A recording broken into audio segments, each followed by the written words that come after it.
मित्रों, जय माता दी। गुरुजनों के चरणों में शीश को झुकाते हुए हम मिश्रा ज्योतिष केंद्र में आप लोग का स्वागत करते हैं। हमारे पास लगातार प्रश्न आ रहे हैं। गुरुजी, मैंने अपनी बेटी की शादी बड़े अच्छे घर में किया, बड़ी धूमधाम के साथ शादी किया और उसमें मैंने काफ़ी दहेज भी दिया, दान भी किया।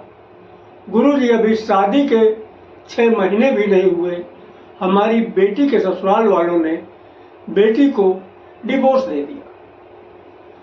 गुरुजी, मेरा बेटा, मेरे बेटे की शादी को मैंने बड़े धूमधाम से किया, उसमें काफ़ी पैसा भी कर्जीदार हो गए और अभी ठीक से साल भर भी नहीं हुआ, बेटे के ससुराल वालों ने बेटे के ऊपर दहेज प्रथा का मुकदमा डाल दिया और हमारे पूरे परिवार को जेल जाने की नौबत आ गई। तो ये सब क्यों हुआ, इसका निराकरण क्या है, संपूर्ण जानकारी प्राप्त करने के लिए हमारे साथ वीडियो में अंत तक बने रहिएगा।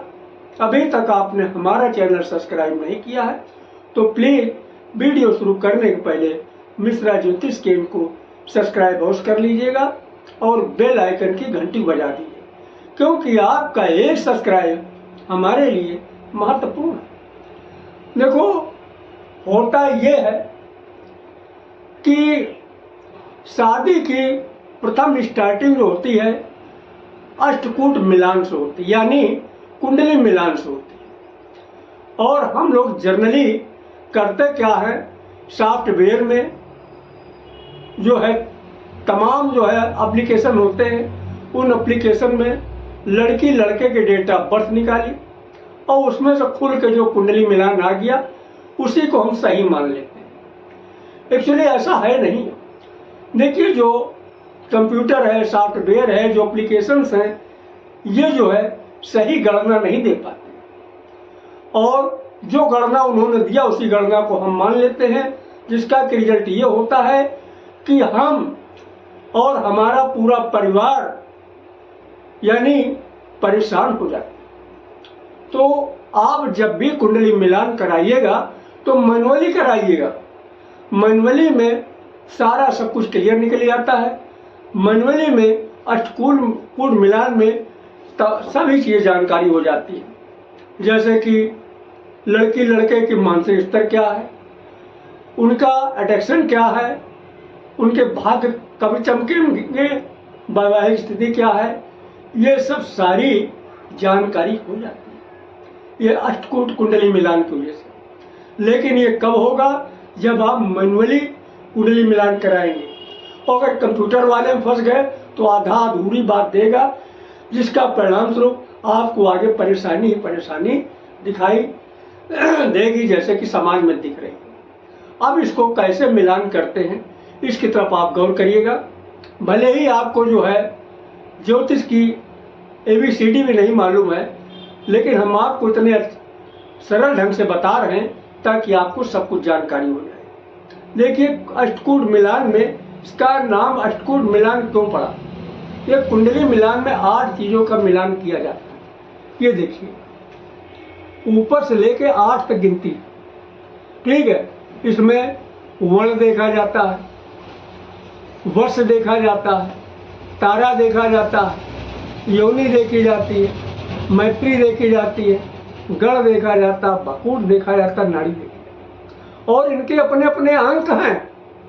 देखिए, वर्ण का 1 अंक है, वर्ष का पूर्णांक 2 है, तारा का पूर्णांक 3 है, योनि का पूर्णांक 4 है, मैत्री का पूर्णांक 5 है, गण का पूर्णांक 6 है, भकूट का पूर्णांक 7 है और नाड़ी का पूर्णांक 8। इस तरीके से ये 8 चीज़ों को देखा जाता है। इसी का जो ये पूर्णांक अगर हम टोटल करते हैं तो ये जाके नीचे कितना बन जाता है, 36 बन जाता है। अब टोटल करके देखिएगा, जब सारे के सारे जो अंक आपको प्राप्त हो जाएंगे तो 36 गुण बन जाता है। अब इसमें देखा क्या किया जाता है। देखिए,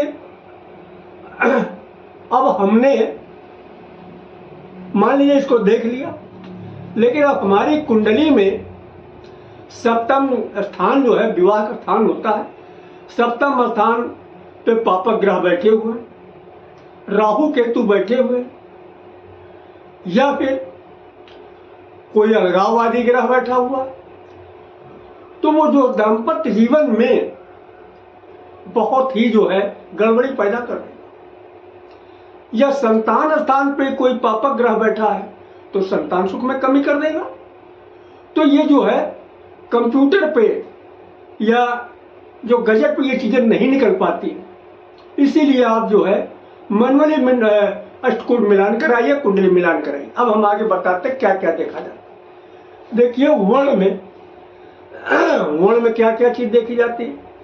सबसे कम अंक जो है वर्ण में ही मिलते हैं आपको। वर्ण में देखी जाती है समझदारी, मानसिक स्तर, और वर्ण होते हैं 4 होते हैं, ब्राह्मण, क्षत्रिय, वैश्य, शूद्र। तो यहाँ पे देखी जाती है समझदारी आदमी, यानी कि ईगो क्या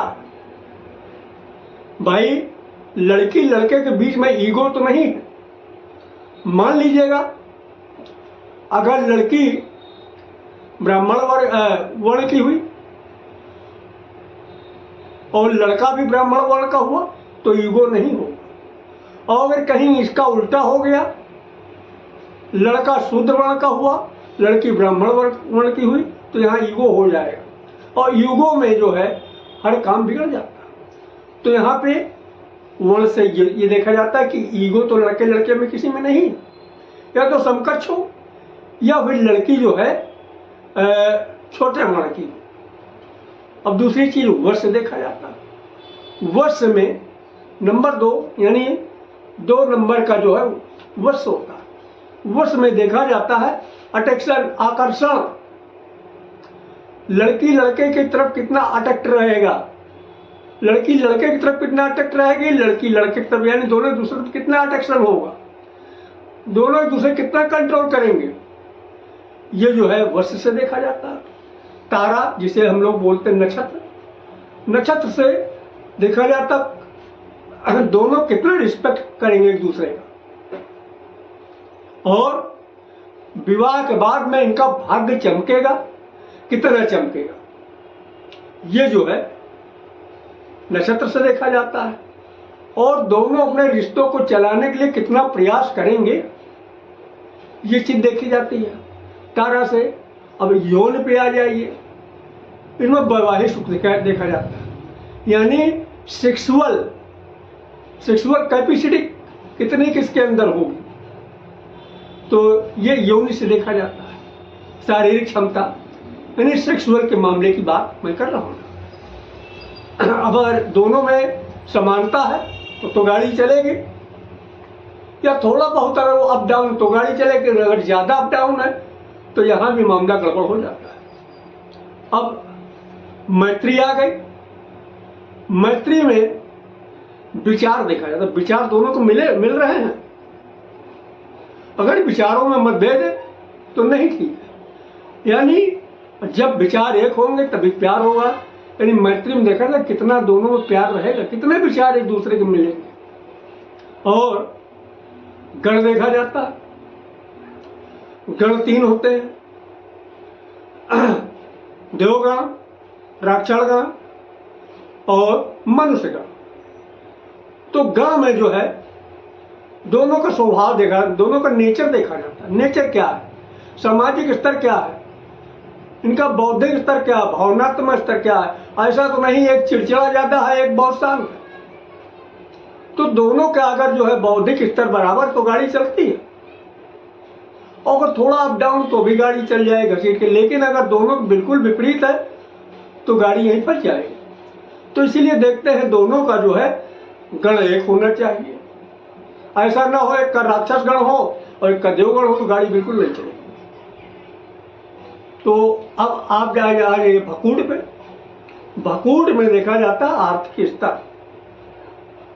आर्थिक स्तर दोनों की क्या रहेगी विवाह के बाद, और अष्ट यानी आयु का क्या संबंध रहेगा। ऐसा तो नहीं कि बीच में ही मंगली की वजह से साथ छूट जाए। यानी आयु भी देखते हैं भकूट से, और आर्थिक स्थिति भी देखते हैं। और सबसे ज़्यादा अंक दिए जाते, 8 अंक दिए जाते हैं नाड़ी में। नाड़ी देखना मेन है, चाहे किसी भी बिरादरी का हो। नाड़ी में देखा जाता है, स्वास्थ्य देखा जाता है और संतान सुख देखा जाता है। अगर नाड़ी के अंक ठीक है, नाड़ी के अगर 8 के 8 अंक मिल गए आपको, तो ये मान लीजिएगा कि आपका शादी के बाद में स्वास्थ्य बढ़िया रहेगा, संतान सुख का भी आपका हिसाब ठीक रहेगा। ये सब सारी चीजें जो है आपको कंप्यूटर में नहीं क्लियर हो पाती। अब इसके साथ में एक चीज और भी देखा जाता है कि सप्तम स्थान की स्थिति क्या है। सप्तम स्थान पे कोई पापक ग्रह तो नहीं बैठा, जैसे राहु है। राहु अगर सप्तम स्थान पे बैठा है तो दाम्पत्य जीवन को शादी होने बाद भी सुखी नहीं रहने देगा। मंगल बैठा है अगर भरपूर पावर में, या सूर्य बैठा है अपने पावर को लेकर के, तो दाम्पत्य जीवन में खटपट पैदा कर देगा। पंचम स्थान पे अगर कोई पापक ग्रह है, पंचम स्थान कमजोर है, तो संतान सुख में कमी पैदा कर देगा। और अगर 1, 4, 7, 8, 12 पे मंगल बैठा तो मंगली दोष पैदा कर देगा। ये सब सारी चीजें कंप्यूटर में क्लियर नहीं हो पाती। तो इसलिए देखिए, थोड़ा सा पैसे का मुंह न देखिए, कोई ज्यादा अंतर नहीं आता है। आप किसी शादी के पहले भाई इतना पैसा खर्च कर देते हैं कि आप अपने औकात से ज्यादा खर्च कर देते हैं। अच्छा से अच्छा ज्योतिषी होगा, अच्छा से अच्छा विद्वान व्यक्ति होगा, तो भी आपको जो है 1000, 1500 से ज्यादा नहीं लेगा। और आपकी जो है बच्चे की लाइफ बन जाए, क्योंकि विवाह की जो है, विवाह की बुनियाद कुंडली मिलान से, अष्टकूट मिलान से ही चालू होती है। जब आप किसी चीज की बुनियाद को मजबूत कर देंगे तो आगे हर चीज ऑटोमेटिक मजबूत होती जाएगी। तो हमारे द्वारा अगर आप अपनी जन्म कुंडली का प्रेडिक्शन कराना चाहते हैं तो उसके लिए मामूली सा शुल्क देना होगा। इसे आप हमारी मेहनताना समझ सकते हैं। हमारा संपर्क सूत्र है 9807225523 मिश्रा ज्योतिष केंद्र, कानपुर, उत्तर प्रदेश। हमारे द्वारा दी गई जानकारी आपको अच्छी लगी तो मिश्रा ज्योतिष केंद्र को सब्सक्राइब करें, लाइक करें और अपने इष्ट मित्रों में अधिक से अधिक शेयर करें। कमेंट बॉक्स में जय माता दी अवश्य लिखें। जय माता।